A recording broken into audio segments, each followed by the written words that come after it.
The Arena Football League is the highest level of professional indoor American football in the United States. It is currently the third longest-running professional football league in North America, after the Canadian Football League and the National Football League. It was founded in 1987 by Jim Foster. It is played indoors on a smaller field than American football, resulting in a faster-paced and higher-scoring game. The sport was invented in the early 1980s and patented by Foster, a former executive of the United States Football League and the National Football League. The league currently consists of 13 teams from the United States. The AFL is divided into two conferences: AA the American Conference and National Conference. Each conference has two divisions. The American Conference's Pacific and West divisions consist of 3 teams each, same as the National Conference's East Division. Only the National Conference's South Division has 4 teams.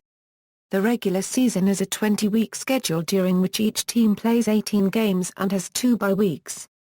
The season currently starts during the second week of March and runs weekly to late August. At the end of each regular season, 4 teams from each conference play in the AFL playoffs, an 8-team single-elimination tournament that culminates with a championship game, known as the Arena Bowl. From 1987 to 2004, 2010 and 2011 and again starting in 2014, the game was played at the site of the higher-seeded team. From 2005 to 2008, the game was at a neutral site, Las Vegas and New Orleans. In 2012, the league championship returned to a neutral site and Arena Bowl XXV was held at the New Orleans Arena. Arena Bowl XXVI was held in Orlando. From 2000 to 2009, the AFL had its own developmental league, the AF2. The AFL played 22 seasons from 1987 to 2008. Internal issues caused the league to cancel its 2009 season, though the AF2 did play. Later that year both the AFL and AF2 were dissolved and reorganized as a new corporation comprising teams from both leagues, and the AFL returned in 2010. The Arena Football League has its headquarters in Chicago, Illinois.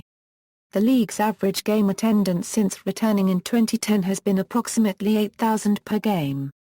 It was announced on December 12, 2012, that the AFL reached a partnership agreement with NET10 Wireless to be the first non-motorsports-related professional sports league in the United States to have a title sponsor, calling it the NET10 Wireless Arena Football League. The newly redesigned website shows the new logo which incorporates the current AFL logo with the one from NET10 Wireless. History, creation: Jim Foster, a promotions manager with the National Football League, conceived the idea of indoor football while watching an indoor soccer match at Madison Square Garden in 1981. While at the game, he wrote his idea on a 9x12 envelope from his briefcase with sketches of the field and notes on gameplay. He presented the idea to a few friends at the NFL offices, where he received praise and encouragement for his concept. After solidifying the rules and business plan, supplemented with sketches by a professional artist, Foster presented his idea to various television networks. He reached an agreement with NBC for a test game. Plans for arena football were put on hold in 1982 as the United States Football League was launched. Foster left the NFL to accept a position in the USFL. He eventually became executive vice president with the Chicago Blitz, where he returned to his concept of arena football. In 1983, he began organizing the test game in his spare time around his job with the Blitz. By 1985, the USFL had ceased football operations and he devoted all his time to arena football, and on April 27, 1986, his concept was realized when finally staged the test game.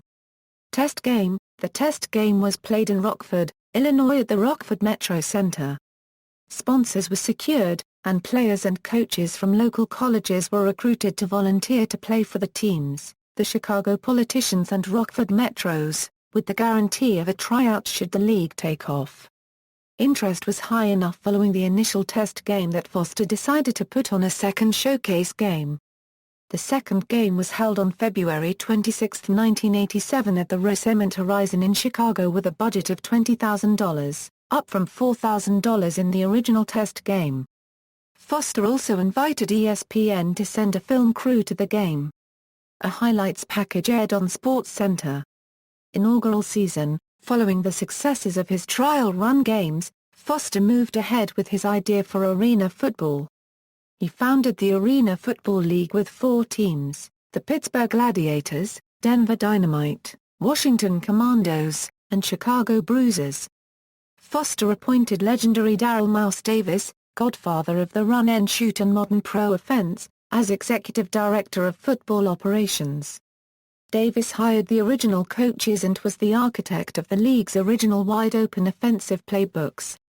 The first game in Arena Football League history was played on June 19, 1987, between the Gladiators and Commandos at Pittsburgh Civic Arena in front of 12,117 fans. The game was deliberately not televised so that it could be analyzed and any follies and failures would not be subject to national public scrutiny. Following the inaugural game, tweaks and adjustments were made, and the first season continued. The Dynamite and Bruisers played in the first ever televised game on June 20, 1987, at the Rosemont Horizon in suburban Chicago on ESPN with Bob Rathbun and Lee Corso on the call. The broadcast showed a short clip of the Commandos Gladiators game. Each team played 6 games, 2 against each other team. The top 2 teams, Denver and Pittsburgh, then competed in the first ever AFL Championship game, Arena Bowl I, patenting the game. On September 30, 1987, Foster filed an application with the United States Patent and Trademark Office to patent his invented sport. The patent application covered the rules of the game, specifically detailing the goalposts and rebound netting and their impact on gameplay. Foster's application was granted on March 27, 1990. The patent expired on September 30, 2007. Early years. From its inception, the AFL operated in a state of semi-obscurity. Many Americans had heard the term arena football, but knew little to nothing about the league itself. From the 1987 season until the late 1990s, the most exposure the league would receive was on ESPN, which aired tape-delayed games, often well after midnight. The league received its first taste of wide exposure in 1998, when Arena Bowl 12 was televised nationally as part of ABC's Wide World of Sports.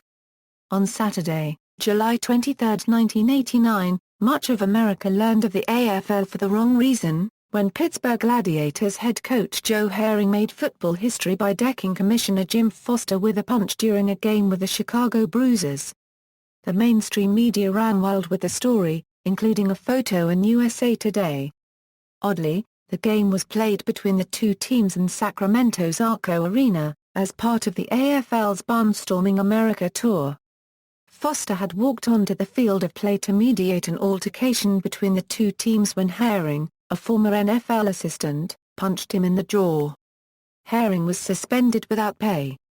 One of the league's early success stories was the Detroit Drive.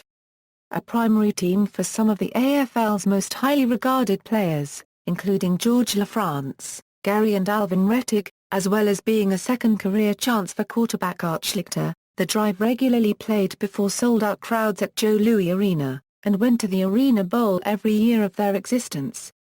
The AFL's first dynasty came to an end when their owner, Mike Ilitch, bought the Detroit Tigers baseball team and sold the AFL team.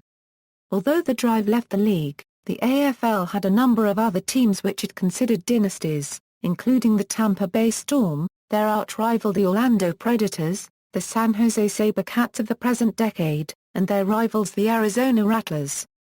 In 1993, the league staged its only All-Star game in Des Moines, Iowa, the future home of the Iowa Barnstormers, as a fundraiser for flood victims in the area. The National Conference defeated the American Conference 64-40 in front of a crowd of 7,189. While the aforementioned teams have enjoyed considerable on-field and even financial success, many teams in the history of the league have enjoyed little to no success either on or off of the field of play. There are a number of franchises which existed in the form of a number of unrelated teams under numerous management groups until they folded. There are a number of reasons why these teams failed, including financially weak ownership groups, lack of deep financial support from some owners otherwise capable of providing it, lack of media exposure, or the host city's evident lack of interest in the team or the sport as a whole. The new millennium, the year 2000, brought a heightened interest in the AFL. Then St. Louis Rams quarterback Kurt Warner, who was MVP of Super Bowl XXXIV, was first noticed because he played quarterback for the AFL's Iowa Barnstormers. While many sports commentators and fans continued to ridicule the league, Warner's story gave the league positive exposure, and it brought the league a new television deal with TNN, which, unlike ESPN, would televise regular season games live. While it was not financially lucrative, it helped set the stage for what the league would become in the new millennium. Also, the year also brought a spin-off league, the AF2, intended to be a developmental league, comparable to the National Football League's NFL Europe. There was a lot of expansion in the 2000s. Expansion teams included the Austin Wranglers, Carolina Cobras, Los Angeles Avengers, Chicago Rush, Detroit Fury, Dallas Desperados, Colorado Crush, New Orleans Voodoo, Philadelphia Soul, Nashville Cats, Kansas City Brigade, New York Dragons and Utah Blaze. The Wranglers, Cobras, Crush, Fury, Cats, Dragons, Brigade, and Avengers no longer compete in the AFL, however. In 2003, the season expanded to 16 games. There were also several rule changes. In 2005, players were no longer allowed to run out of bounds. The only way for a player to go out of bounds is if a player is tackled into the sideboards. 2005 also marked the first year the Arena Bowl was played at a neutral site. In 2007, free substitution was allowed. And in 2008, the jack linebacker was allowed to go sideboard to sideboard. Decline. After 12 years as commissioner of the AFL, David Baker resigned unexpectedly on July 25, 2008. Just 2 days before Arena Bowl XXII. Deputy Commissioner Ed Policy was named interim commissioner until Baker's replacement was found. Baker explained, "When I took over as commissioner, I thought it would be for 1 year. It turned into 12. But now it's time." 3 months later, based on circumstances currently affecting the league and the team, Tom Benson startlingly announced that the New Orleans Voodoo was ceasing operations and folding. Shortly thereafter, an article in Sports Business Journal announced that the AFL had a tentative agreement to sell a $100 million stake in the league to Platinum Equity. In exchange, Platinum Equity would create a centralized, single-entity business model that would streamline league and team operations and allow the league to be more profitable. Benson's move to shut down the Voodoo came during the Platinum Equity conference call, leading to speculation that he had folded because of the deal. Because of the sudden loss of the New Orleans franchise, the league announced in October that the beginning of the free agency period would be delayed in order to accommodate a dispersal draft. Dates were eventually announced as December 2 for the dispersal draft and December 4 for free agency, but shortly before the draft the league issued a press release announcing the draft had been postponed 1 day to December 3.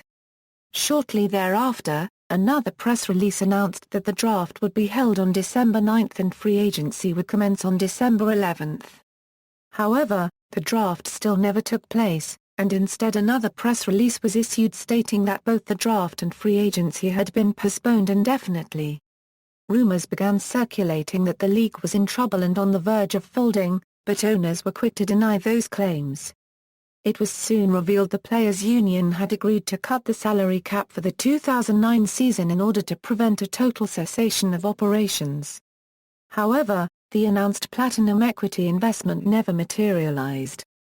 Canceling the 2009 season, although the Arena Football 2 League played its 10th season in 2009, a conference call in December 2008 resulted in enough votes from owners and cooperation from the AFLPA for the AFL to suspend the entire 2009 season in order to create a long-term plan to improve its economic model. In doing so, The AFL became the second sports league to cancel an entire season, after the National Hockey League cancelled the 2004 Euro 05 season because of a lockout. Efforts to reformat the league's business model were placed under the leadership of Columbus Destroyers owner Jim Renacci and interim commissioner Policy. High hopes for the AFL waned when interim commissioner Ed Policy announced his resignation, citing the obsolescence of his position in the reformatted league.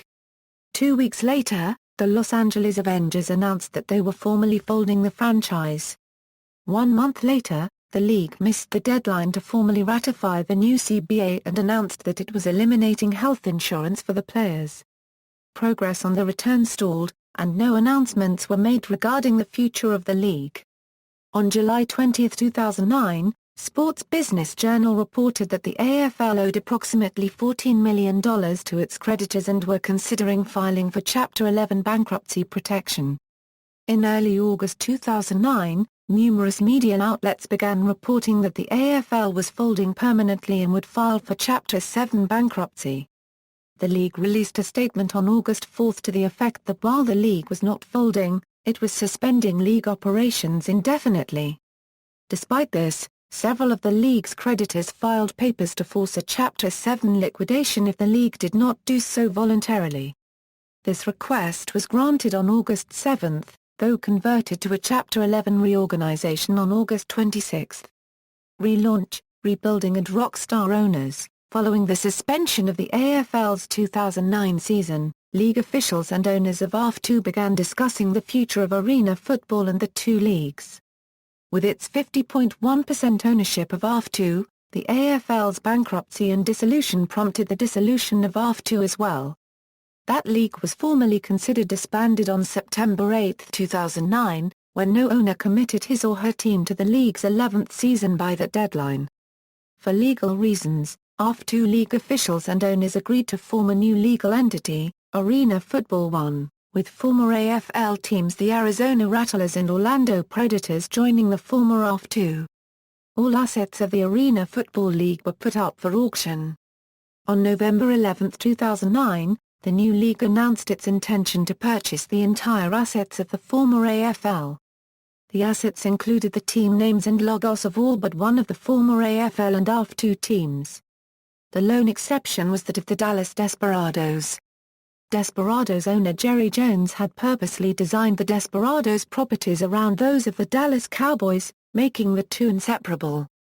The auction occurred on November 25, 2009. The assets were awarded to Arena Football One on December 7, 2009, with a winning bid of $6.1 million. On February 17, 2010, AF1 announced it would use the Arena Football League name. The league announced plans for the upcoming season and details of its contract with NFL Network to broadcast AFL games in 2010. AF1 teams were given the option of restoring historical names to their teams. In addition to the historical teams, the league added two new expansion franchises, the Dallas Vigilantes and the Jacksonville Sharks. For the 2011 season, the Philadelphia Soul, Kansas City Brigade, San Jose SaberCats, New Orleans Voodoo, and the Georgia Force returned to the AFL after having last played in 2008. The league added an expansion team, the Pittsburgh Power. Former Pittsburgh Steelers wide receiver Lynn Swann is one of the team's owners. It was the first time the AFL returned to Pittsburgh since the Pittsburgh Gladiators were an original franchise in 1987 before becoming the Tampa Bay Storm.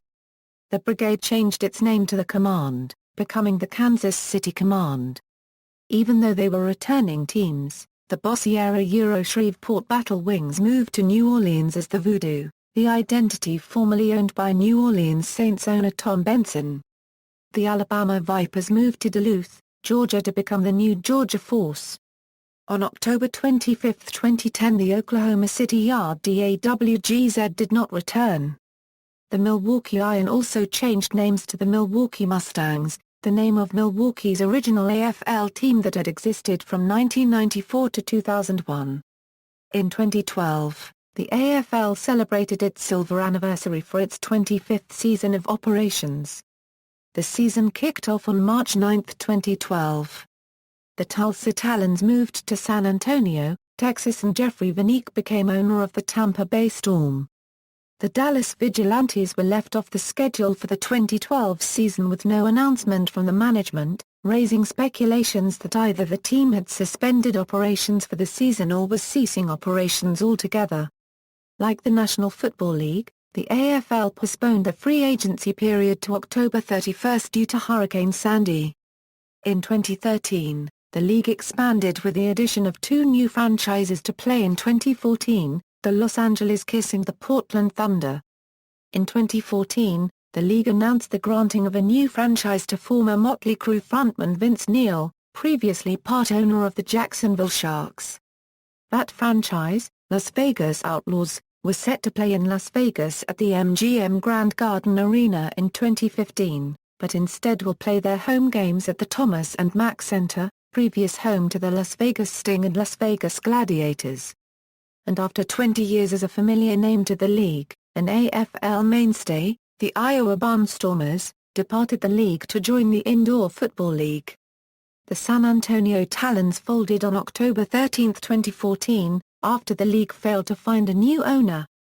New era, first ever president and new commissioner, Jerry Kurtz also stepped down as commissioner of the AFL as he was promoted to AFL's first ever president. Former Foxwood CEO Scott Butera was hired as his successor. China American Football League and AFL Global. In August 2012, the AFL announced a new project into China, known as the China American Football League. The CAFL project is headed up by ESPN NFL analyst and Philadelphia's sole president and part owner Ron Jaworski.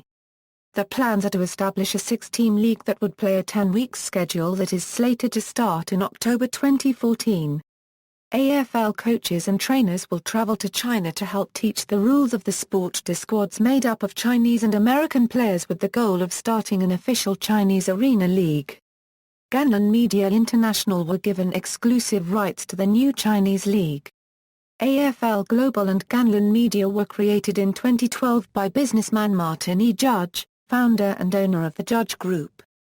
The company, called AFL Global, LLC, looks to introduce and launch professional arena football teams and franchises in various locations throughout the world.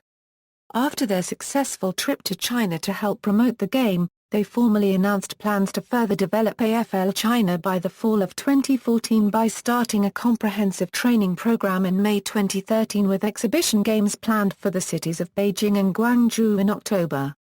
This is the first time professional football of any kind will be played in China with the support of the Chinese government and the CRFA. Key persons involved include founder CEO Martin E. Judge, partner Ron Jaworski, CAFL CEO Gary Morris and President David Nayu.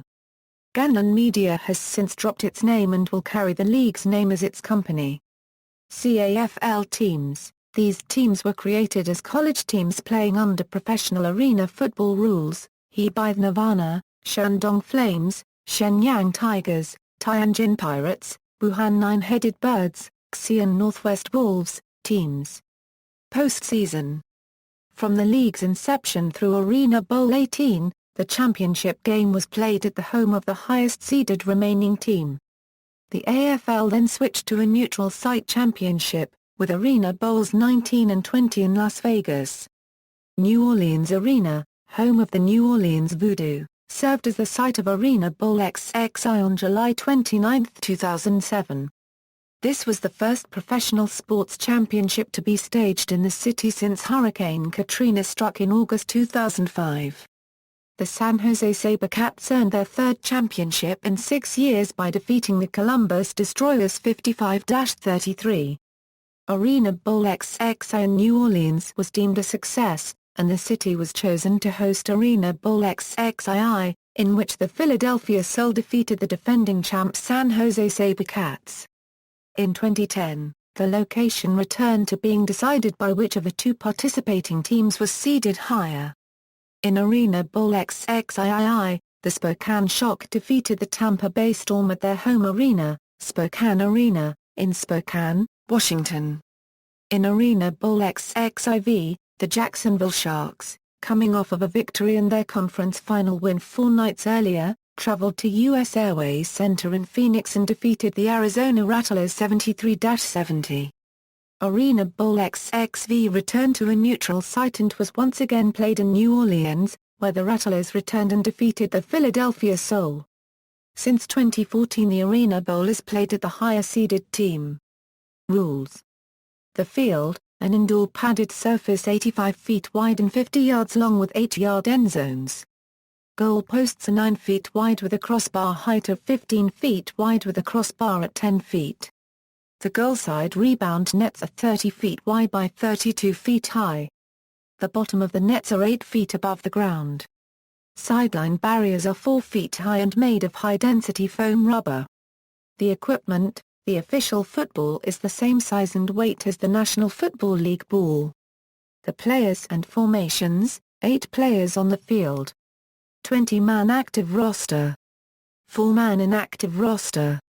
Substitution: free substitution is allowed, but some players play both ways either by choice or to step in because of injury. Formation: 4 offensive players must line up on the line of scrimmage. 3 defensive players must be down linemen. Only the MAC linebacker may blitz on either side of the center.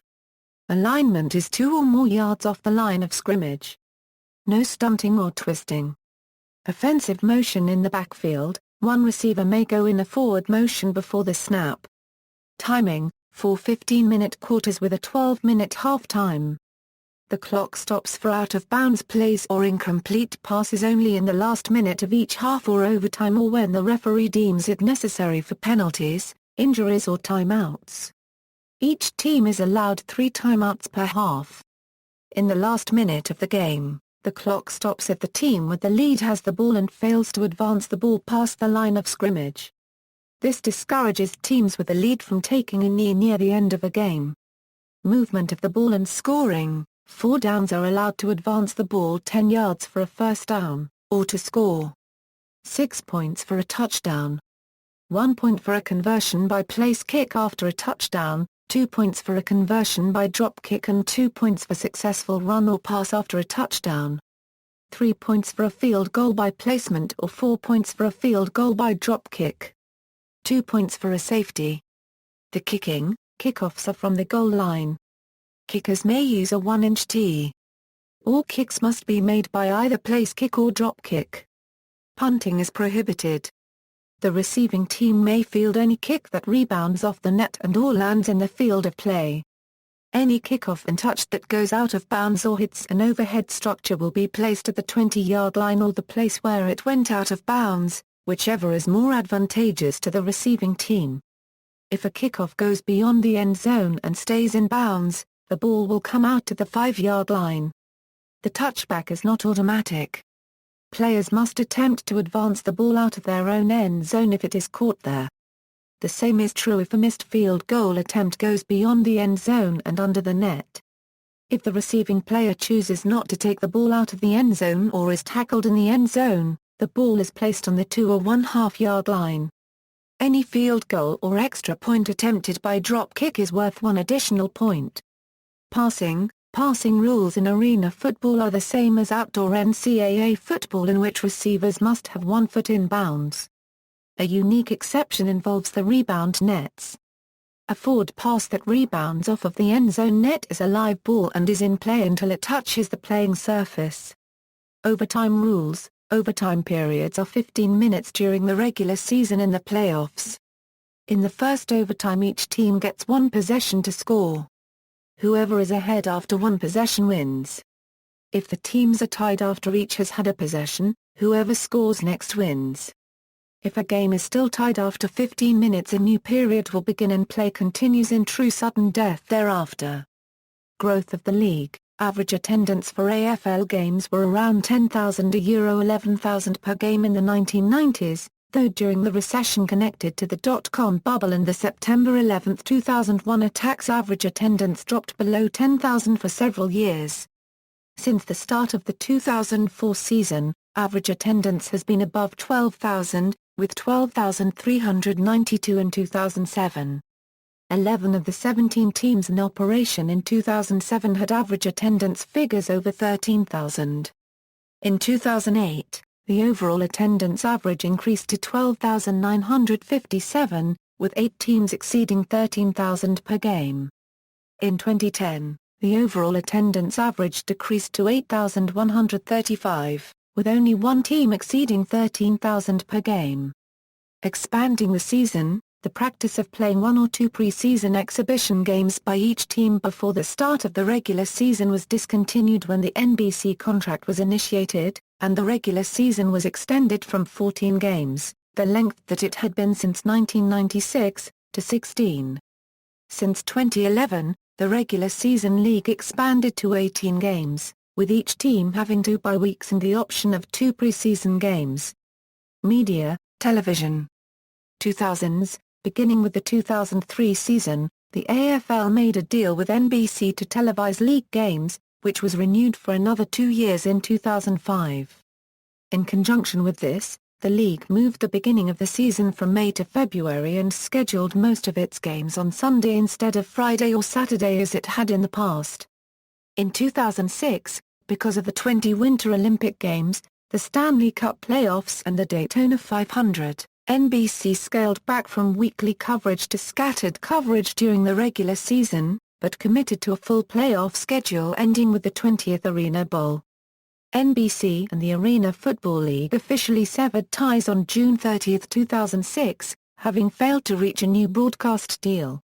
Las Vegas owner Jim Ferraro stated during a radio interview that the reason why a deal failed is because ESPN refused to show highlights or even mention a product being broadcast on NBC. For the 2006 season only, the AFL added a national cable deal with OLN for 11 regular season games and 1 playoff game. On December 19, 2006, ESPN announced the purchase of a minority stake in the AFL. This deal included television rights for the ESPN family of networks. ESPN would televise a minimum of 17 regular season games, most on Monday nights, and 9 playoff games, including Arena Bowl XXI on ABC. The deal resulted in added exposure on ESPN's SportsCenter. However, after the original AFL filed for bankruptcy, this arrangement did not carry over to the new AFL, which is a separate legal entity. The AFL also had a regional cable deal with FSN, where FSN regional affiliates in AFL markets carried local team games. In some areas, such as with the Arizona Rattlers, Fox Sports affiliates still carry the games. 2010s, after its return in 2010. The AFL had its national television deal with the NFL Network for a weekly Friday night game. All AFL games not on the NFL Network could be seen for free online, provided by Ustream. NFL Network ceased airing Arena Football League games partway through the 2012 season as a result of ongoing labor problems within the league. Briefly, the games were broadcast on a tape delay to prevent the embarrassment that would result should the players stage a work stoppage immediately prior to a scheduled broadcast. Once the labor issues were resolved, the NFL Network resumed the practice of broadcasting a live Friday night game. NFL Network dropped the league at the end of the 2012 season. For the 2013 season, the league's new national broadcast partner was the CBS Sports Network. CBS-SN would air 19 regular season games and 2 playoff games. CBS would also air the Arena Bowl, marking the first time since 2008 that the league's finale aired on network television. Regular season CBS-SN broadcast games are usually on Saturday nights. As the games are being shown live, the start times are not uniform as with most football broadcast packages, but vary with the time zone in which the home team is located. This means that the AFL may appear either prior to or following the CBS-SN's featured Major League Lacrosse game.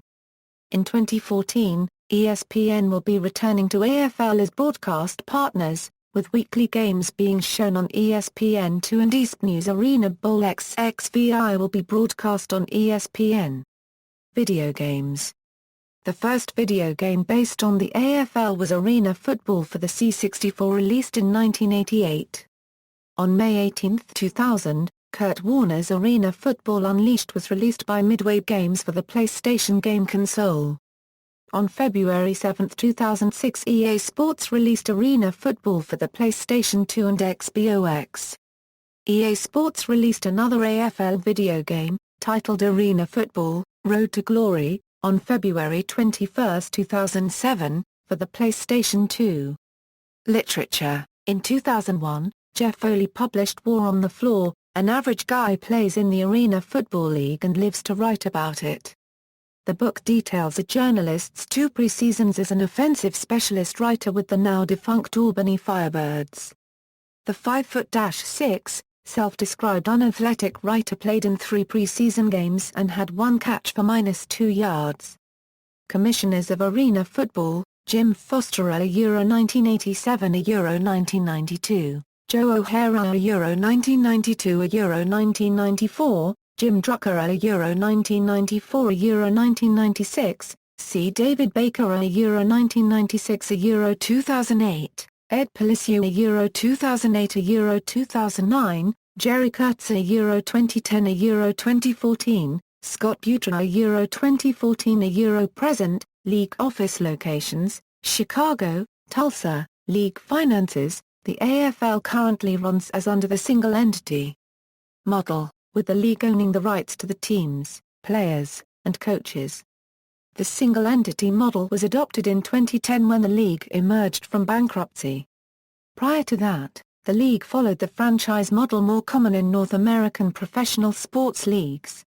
Each team essentially operated as its own business, and the league itself was a separate entity which, in exchange for franchise fees paid by the team owners, provided rules, officials, scheduling and the other elements of organizational structure. A pool of money is allotted to teams to aid in travel costs. See also, Arena Football, Arena Bowl, defunct Arena Football League teams, List of leagues of American football, List of professional sports teams in the United States and Canada, List of Arena Football League seasons, List of Arena Football League venues, List of attendance figures at domestic professional sports leagueways and Euro the AFL's attendance in a worldwide context, NFL Europa, List of current Arena Football League team rosters, AF2, references. External links, official website, China American Football League website, Arena Fan Online, Arena Football League at Our Sports Central, 2013 Arena Football League statistics, 2012 Arena Football League statistics.